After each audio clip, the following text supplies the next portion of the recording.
Við töluðum Jerúsalem síðasta sunnudag og ég sagði að það er ekki land eða fólk sem fólk að hatast við, heldur í rauninni hatar fólk Guð. Jesús Kristus sagði, ég ætla að nefna það aftur, að hann sagði, þér munuð verða hataðir af öllum, af hverju? Vegna nafns míns.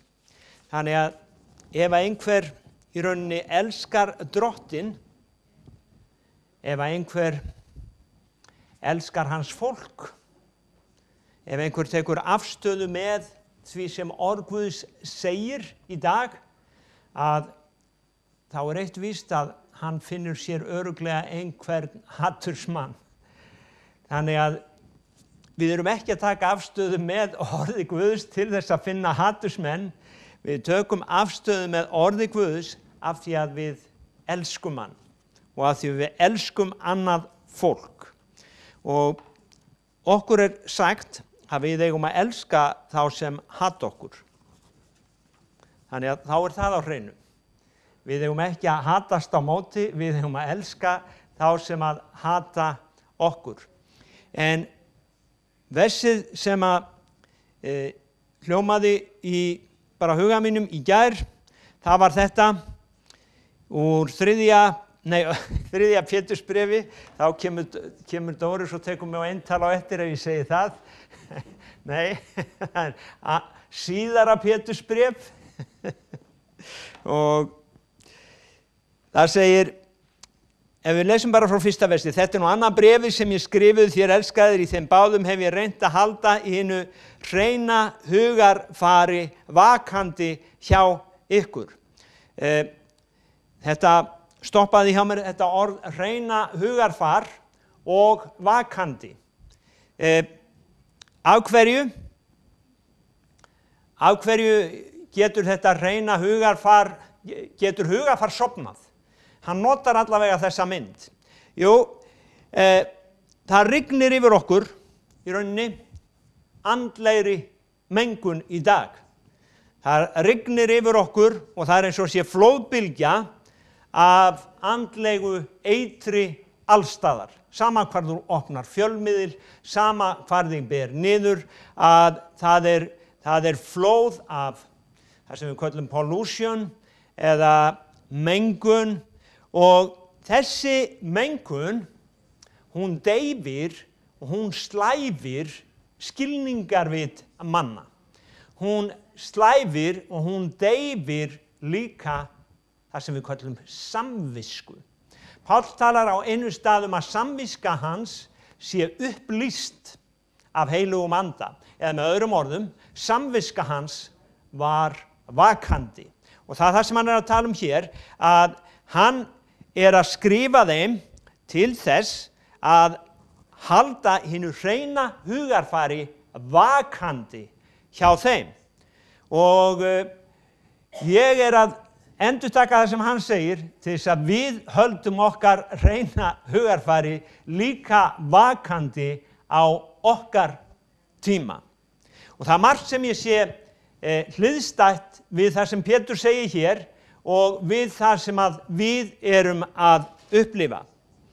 Og ef við bara skoðum aðeins nokkrar ritningar, og ég segi það er ekkert nýtt sem að hann er að segja, að með þessa mengun, Rómverjabréfið 1:18 orðar þetta þannig að menn reyna að kefja sannleikann.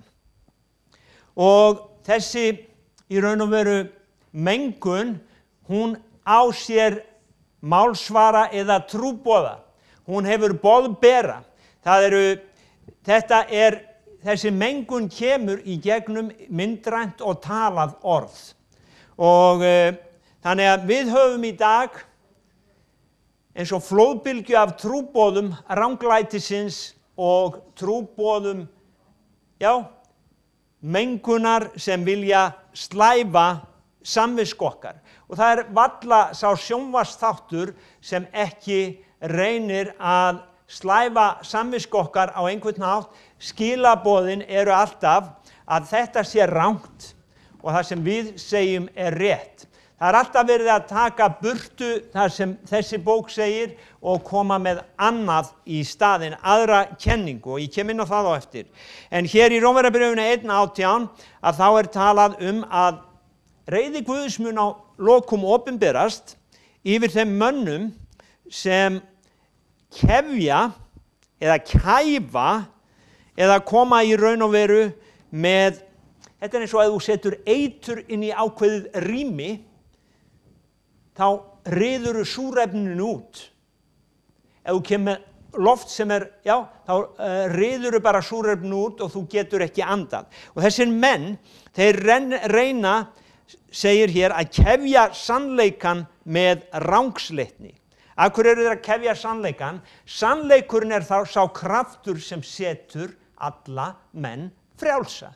Þess vegna vilja þeir kefja sannleikann til þess að fjötra fólk. Og þeir eru bara þjónar, þeir eru eins og við þjónum Guði, eins þjóna þeir sínum herra sem Satan. Vegna það Satan sem vill kefja og burt með orð Guðs. Nú, ef við lesum áfram í sama kafla, þá sjáum við að þeim tekst svo vel til að hluti mannkyns hefur skipt og þegar á dögum Páls á sannleika Guðs og lyginni. Þeir skipta út sannleikanum fyrir lygina. Og í dag orðið erfitt að segja mönnum sannleikans vegna þess að hugur þeirra svo prógramaður af lyginni að þeir eiga erfitt með að taka við því sem satt Og ef við lítum aðeins á fyrra Tímóteusarbréf, 4. kafla, 1. og 2. vers, að þá sjáum við að það eru kenningar í gangi. Íslenska þýðingin kallar þetta lærdóma, en Amplified þýðingin okkar segir að þetta séu kenningar. 1. Tímóteusarbréf 4. kafli.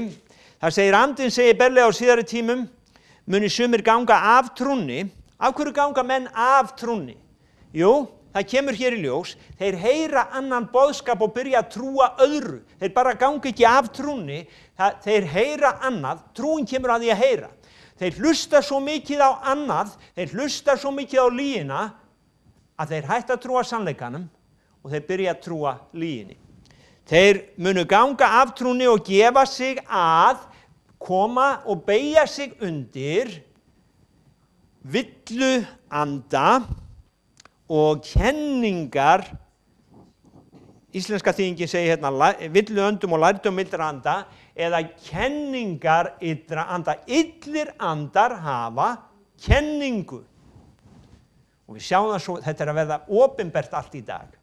Þetta að verða opinbert. Illir andar hafa kenningu. Og meira segja Guðsfólk farið að taka við þessu. Já, sko það ekki bara 2 kyn lengur. Nú höfum við þetta kyn, þetta kyn, þetta kyn og þetta kyn og það veit enginn í raun og veru hvað snýr upp og niður. Og ég heyri fólk sem kalla sig kristið segja þetta, að það ekki bara 2 kyn. En Biblían mjög skýr, hann skapaði þau karl og konu. Hvaðan kemur hitt? Kenningar illra anda. Þeir koma og þeir hafa sér sína predikara sem rökstyðja sitt mál og segja, já, honum finnst hann vera þetta og auðvitað á hann að fara eftir því sem líkamann segir. Biblían segir nei, synd skal ekki drottna yfir yður. Þannig að í raun og veru ef við komum, það sannleikurinn setur okkur alltaf frjáls. Hann setur okkur frjáls. Þannig að þetta það sem hann var að gerast og enn þann dag í dag að gerast. Fólk heldur alltaf að þetta sé eitthvað nýtt, allt þetta rugl og bull sem við heyrum í dag. Þetta var í Rómaveldi og Rómaveldi hreinlega hrundi vegna þessarar siðferðislegu hnignunar sem að þessi boðskapur færði þeim. Og þess vegna það að, já, við þurfum að standa upp fyrir sannleikan og þora að tala sannleikan þó við jafnvel lendum á vegg.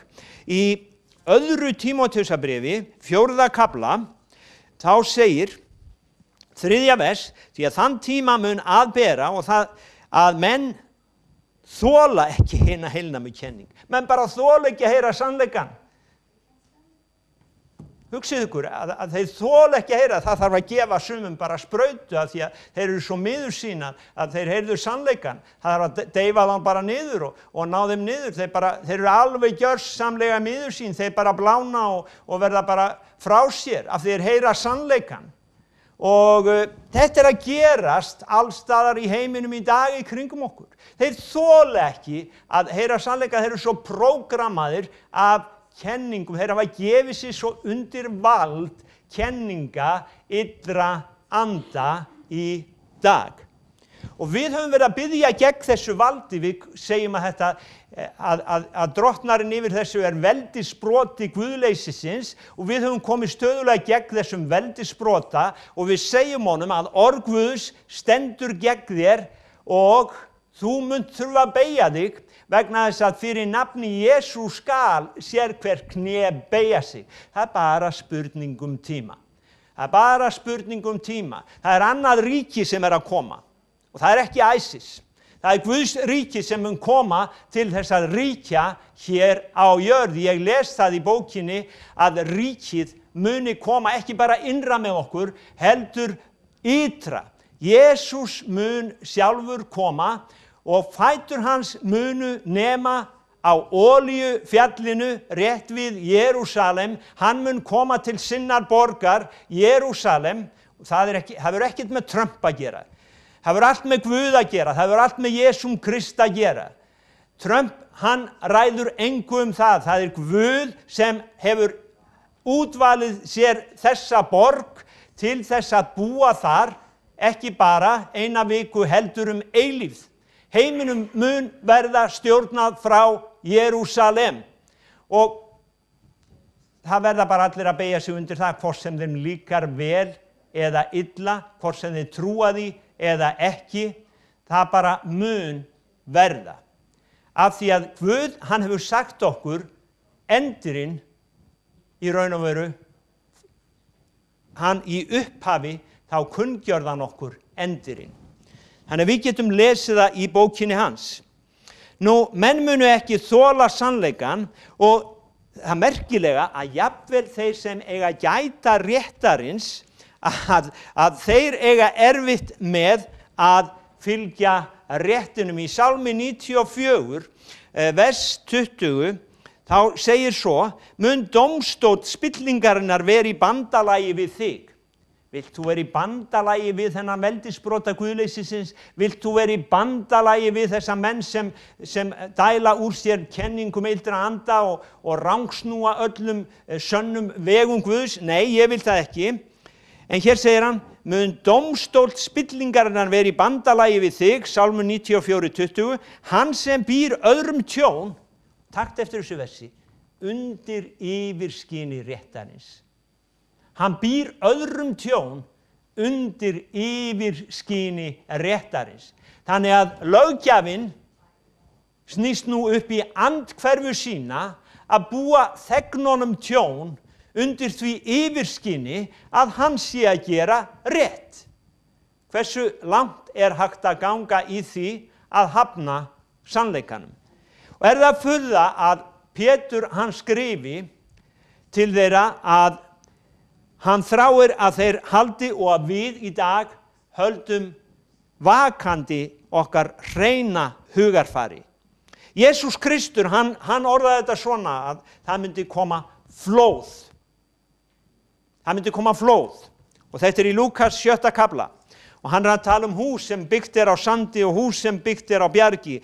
Og hann segir þegar vatnsflóði kemur, að húsið sem byggt á bjarginu það stendur, en húsið sem byggt á falskenningum illra anda það mun flæða með. Og það stenst ekki. Jesús var að tala á andlegan hátt. Hann var ekki að tala bara hús, en hann var að taka myndræna líkingu af húsi sem byggt á sannleika og húsi sem byggt á lygi. Og hann sagði þegar að flóðbylgjan kemur, að ef að hús þitt byggt á lygi, ef að hús þitt hefur ekki grunninn, þá bara flæðir þú með allri lyginni. Þú getur ekki varið þig. Og það þess vegna sem við þurfum að halda okkar hreina hugarfari vakandi. Og hvernig gerum við það? Aftur í síðara Pétursbréf, hann segir, og það hefi ég gert. Það hefi ég gert með því,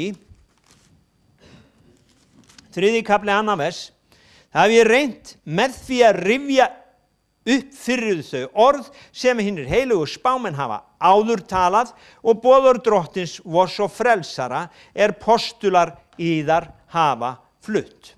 Þannig að Pétur hefur verið að minna þá á spámennina, hann hefur lesið fyrir þá úr Gamla testamentinu, svo hefur hann líka minnt þá á, og hann minnið þá hérna seinna í bréfinu á það sem Páll postuli kendi og talaði.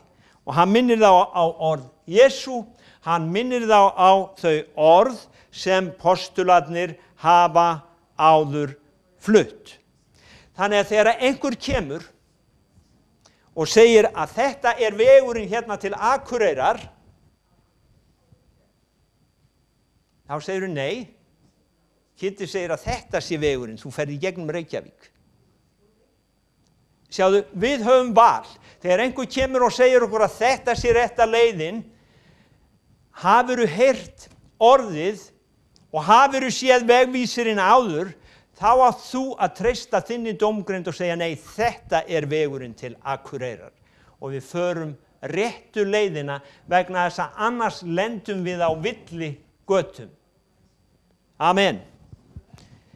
Þannig að Pétur hann boðar þeim sannleikann til að halda þeim vakandi.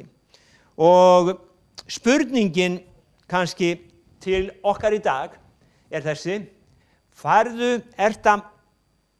ert að meðtaka sannleika í réttu hlutfalli við lygina?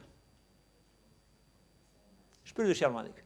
Ert að taka inn sannleika í réttu hlutfalli við lygina? Grunnurinn undir húsinu þínu, hann traustur? Ertu byggður á bjarginu? Eitthvað af einhverja stólpunum farin að fúna? Þarf að fara að skipta einhver út? Þarf að fara að endurnýja eitthvað í grunninum? Höfundur Hebreabréfsins talar til Hebrea og segir að það hafi þurft að gera það fyrir þá.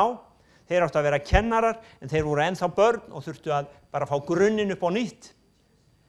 En spurningin sem við ættum að spyrja okkur erum við að taka inn sannleika í réttu hlutfalli við lygina? Og ég segi réttu hlutfalli, við eigum ekki að hlusta á lygina, við eigum að hafna lyginni. Eða eigum við nægan sannleika til að þekkja lygina? Eigum við nægan sannleika til að þekkja lygina í dag? Sálmur 119, vers 9, og ég man að hann afi minn, hann gaf mér Nýja testamentið þegar ég var 5 ára, með þessu versi, fremst í Nýja testamentinu, já það ennþá. Hann gaf mér, þar segir, með hverju getur ungur maður haldið vegi sínum hreinum? Með því að gefa gaum að orði þínu. Með því að gefa gaum að orði þínu, eða orði drottins. Sálmur 119. Þannig að við þurfum, það segir á einum stað, varðveit hjarta þitt framar öllu öðru í orðskviðunum, því að það uppsprettur lífsins. Við þurfum að varðveita hjört okkar, ekki bara halda hugafarinu vakandi, heldur þurfum að vernda hjört okkar, ekki að láta sáðkornið skjóta rótum, sáðkornið lyginnar skjóta rótum í hjörtum okkar. Og þetta byggir allt á trú. Ef þú byrjar að rökræða, þá lendur oftast á villigötum. En ef þú bara segir ég trúi, þá ertu óhulltur. Og nú myndu guðleysingjar segja já, þú vilt bara blekkja fólk. Nei, við byggjum trú okkar á orði Guðs. Við segjum drottin, ég trúi þínu orði. Ég trúi þínu orði. Ég hef heyrt orðið þitt og ég trúi. Og það eru margir í dag, ég tala svo oft við fólk, það hefur sterkar skoðanir. Og svo fer maður að spyrja, og af hverju hefur þessa skoðun? Jú, ég heyrði þetta í fréttunum, eða þeir getur með öðrum orðum sagt, þeir segja það. Já, ég held nú að Ísrael sé bara vondi aðilinn í þessari deilu. Af hverju? Jú, RÚV segir það, Ríkisútvarpið segir það. Hefurðu kynnt þér málin? Nei, þeir segja það. Sjáðu, fólk les ekki söguna. Oft þegar þú fer að tala við fólk, það verður ekki kynnt sér málin, það les ekki söguna, það bara, þeir segja það. Það bara tekur við boðskapnum frá flóðbylgjunni, það hugsar ekki lengur fyrir sig sjálft. Við eigum að hugsa fyrir okkur sjálf, segir Guð. Í Efesusbréfinu 5. kafla, þá okkur sagt að við eigum að meta rétt það sem honum þóknast. Og hann segir í Míka, hefur ekki drottinn sagt þér hvað rétt? Hefur ekki drottinn sagt þér hvað rétt? Gerðu þá það sem rétt Og í Efesusbréfinu segir hann að við eigum að meta rétt það sem drottni þóknast. 5. kafli, 10. vers, Efesusbréfið, meti rétt hvað drottni þóknast, eigið engan hlut í verkum myrkursins sem ekkert gott líst af, heldur flettið miklu fremur ofan af þeim. Því að það sem slíkir menn fremja í leyndum jafnvel svívirðilegt að tala. Og ég segi, margir mynda sér skoðanir eftir fréttum á þess að sannreyna. Og kannski ekki alltaf gott að sannreyna fréttir, þú ert að fara í svolítið vinnu til þess. En ég fekk allavega fréttir af sjálfum mér einu sinni í fréttablaðinu og ég þurfti ekki að sannreyna það, ég vissi að það var lygi. Ég vissi alveg nákvæmlega að það var ekki rétt sem þeir voru að segja mig. Af því að ég vissi að það sem þeir sögðu ég hefði verið að gera, hafði ég ekki verið að gera. En hér segir að orð Guðs og fyrirheit að þau oft vefengt og höfð að háði. Nú ég komin aðeins á undan mér, eða eftir mér, og þetta 3. versið í Pétursbréfinu, að öðru Pétursbréfi, þar segir, þetta skulu þér þá fyrst vita á hinum síðustu dögum munu koma spottarar stjórnast af eigin gindum og segja, hvað verður úr fyrirheitinu komu hans, því að frá því feðurnir sofnuðu stendur allt við þeir sama, eins og frá upphafi veraldar. Viljandi gleyma þeir því að himnar voru til forðum og jörð, til orðina vatni og upp úr vatni fyrir orð Guðs. Og hér segir, þess vegna gekk vatnsflóði yfir þennan heim. Enskar þýðingar segja flestar og vatnsflóðið, sem sagt, jörðin var til orðina vatni, upp úr vatni og vatnsflóðið gekk yfir þann heim. Þannig að það hljómar eiginlega betur. Það var ekki þess vegna sem vatnsflóðið gekk yfir, heldur bara var það að jörðin var til orðin úr vatni, upp úr vatni og vatnsflóðið gekk síðan yfir þann heim sem þá var og hann fórst. Þeir gleyma þessu viljandi, þeir segja hvað verður, heyrðu, eitt var að, nú sagði ég, heyrðu, eitt sagði við mig á mokkablogginu fyrir nokkrum árum, hafið ekki verið að predika endurkomu Jesú Krist árum saman? Jú, ég sagði, það alveg rétt hjá þér. Og árum saman hafa verið spottarar sem hafa sagt, og hvað verður úr fyrirheitinu endurkomu hans? Og bent honum á þetta vers hérna. Ég fekk ekkert svar við því. Vegna þess að fyrirheiti Guðs, og þegar ég las þetta bréf, að þá setti ég mig inn í heim þeirra. Þeir væntu þess að Jesús kæmi á þeirra tíma. Þeir bjuggust við því að Jesús Kristur myndi koma meðan þeir lifðu. Og þeir gerðu allt til að leggja kapp á að halda bara út þangað til að Jesús Kristur kæmi. Og ég var að tala um það við konuna mína að þetta skrifað þannig að þetta í raun og veru á líka við okkur. Andi Guðs, hann innblés mönnum að skrifa þetta, þannig að þetta gildir líka fyrir tíman í dag, vegna þess að þeir gleyma. Við töluðum Ísrael síðasta sunnudag. Ef við ætlum að taka spádómana í samhengi, þá segir Biblían að Ísraelsmönnum muni verða dreift alla jörðina. Síðan muni Guð safna þeim öllum saman. Eftir það muni Jesús Kristur koma. Þannig að viljandi gleyma þeir spádómunum Ísrael getum við sagt. Biblían mjög skýr með Ísrael. Ísrael sönnun fyrir því að það til lifandi Guð.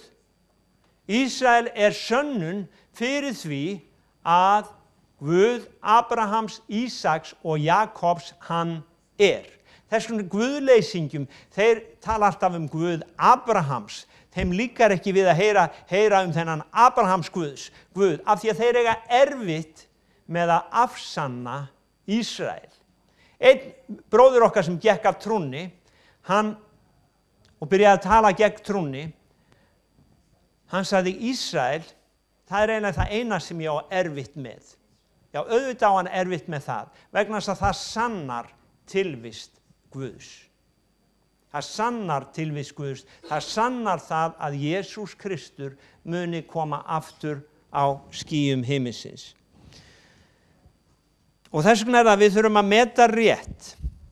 Það eru margir kristnir í dag sem eru svo mengaðir orðnir af þessum heimsins anda að þeim finnst sumir hlutir vera bara allt í lagi af því allir aðrir gera það. Af því allir aðrir gera það. Og ég man að ég talaði einu sinni við mann sem hafði verið í þjónustu og hann byrjaði bara í sambúð og ég sagði, þetta er rangt, hvernig getur þú gert þetta? Og hann sagði, það eiginlega þín skoðun. Og hann hann hefur líka þessa skoðun, sagði hann. Ég sagði, það er ekki mín skoðun, þetta er bara boð Jesú Krists. En þetta er bara dæmi það hvernig menn geta, í raun og veru hvernig þetta hugafar okkar getur sofnað, hvað við erum dofin, samviskan, við slæmum samvisku okkar og það er þetta sem Pétur að tala að halda þessu vakandi. Ég vil bera virðingu fyrir Guðs orði, ég vil elska orðið hans og það var svo gott sem hann sagði áðan hann Jóhannes að hann vildi fá að gera það sem rétt var og það í raun og veru kallaði á Guðs blessun yfir líf hans mörgum eða nokkrum árum síðar á sama stað af því að hann hafði gengið eftir að gera það sem rétt var að þá kom blessun Guðs yfir hann. Og það bara þannig að Guð, hann blessar okkur fyrir að gera það sem rétt Og spurningin viljum við leyfa kenningum illra anda að móta líf okkar eða viljum við varðveita hið hreina hugarfar? Lester Sumrall, hann sagði, það ekki erfitt að gera það sem rétt ég hef bara kysst eina konu á ævinni, sagði hann, og hann var 82 eða 30 ára. Þegar hann endaði sína þjónustu, hann hafði þetta motto, gerðu það sem rétt, það ekki erfitt. Það ekki erfitt. En það það sem okkur sagt í dag. Það svo erfitt að gera það sem rétt þú verður að fara bakdýra með leiðina þarna og þarna. Nei, ef við bara stöndum á sannleikanum, þá mun sannleikurinn gera okkur frjáls. Amen. Og við getum gert það sem rétt og getum sagt það sem rétt. Þannig að Amen, við viljum halda þessu hreina hugarfari vakandi og mér langar að enda á því að tala mann mjög stutt sem heitir Daniel og í Daniels bók, öðrum kafla 21. vers þá talað að það Guð sem breytir tímum og tíðum og ég var að lesa Daniels bók í gær og mér fannst svo gaman að lesa konungi Nebúkadnesar. Hann var eins og vindurinn, þegar vindurinn blést þangað þá fór hann þangað, þegar vindurinn blést þangað þá fór hann þangað. Þegar Daniel kom og sagði honum hvað var rétt, þá sagði hann, nú eiga allir að tilbýða Guð Daniels. Svo bara stuttu seinna að þá gerir þessi sami kóngur líkneski af sjálfum sér og vill að allir tilbýði það. Daniel neitaði að tilbýða það. Þá var honum bara hent í ljónagrifju og það var reyndar annar konungur, eða ég lesi söguna. En Daniel, hann bakkaði ekki. Konungurinn þurfti að bakka. Og konungurinn, hann fyrirskipaði enn á ný að nú skildu allir tilbýða Guð Daniels. Og þegar ég er að hugsa Daniels bókina og þetta að þeir Sadrak, Abednego og Mesak, þeir neituðu að beygja sig. Þeir voru settir í eldsofninn og þeim var alveg sama. Þeir sögðu, ef okkar Guð frelsar okkur, þá mun hann frelsa okkur, ef ekki, þá bara verði svo. Og Guð frelsaði þá. Það kom 4. maðurinn inn í ofnin. Og kenningar illra anda hrundu í þessu þjóðfélagi. Það hrundu fyrir boðberum sannleikans, af því að boðberar sannleikans stóðu fast á sínu. Daniel, Sadrak, Abednego og Mesak, þeir stóðu fast á sínu, að þá breyttist tíðarandinn veldisbroti guðleysisins, beygði kné sín fyrir hinum lifanda Guði og sagði, þú ert Guð og héðan af skulu allir tilbiðja þig. Og það einmitt þetta sem að gerist þegar að menn gera það sem Daniel gerði. Að á tímum spillingar og guðleysis og tímum lyginnar, þá bara höldum við áfram að lofa og tilbiðja okkar Guð og segjum að það er engin annar Guð sem er þess verður að við lofum hann. Við höldum áfram að upphefja hann og segja Jesús er drottinn. Amen. Og veldisbroti guðleysisins, hann þarf að beygja sig. Og sá sem stöðugur stendur allt til enda mun hólpinn verða, sagði Jesús Kristur. Og Jóhannesarbréfið fyrra 3:3 segir að hver sem hefur þessa von til hans, hann hreinsar sjálfan sig eins og Kristur er hreinn. Og þess vegna er það að ef við finnum hjá okkur að það er komið eitthvað inn sem að er byrjað að deyfa okkur. Það stendur í hjartan okkar sem að byrja að deyfa. Að þá eigum að leyfa orði Guðs að slíta þetta út. Við eigum að leyfa orði Guðs að hreinsa okkur.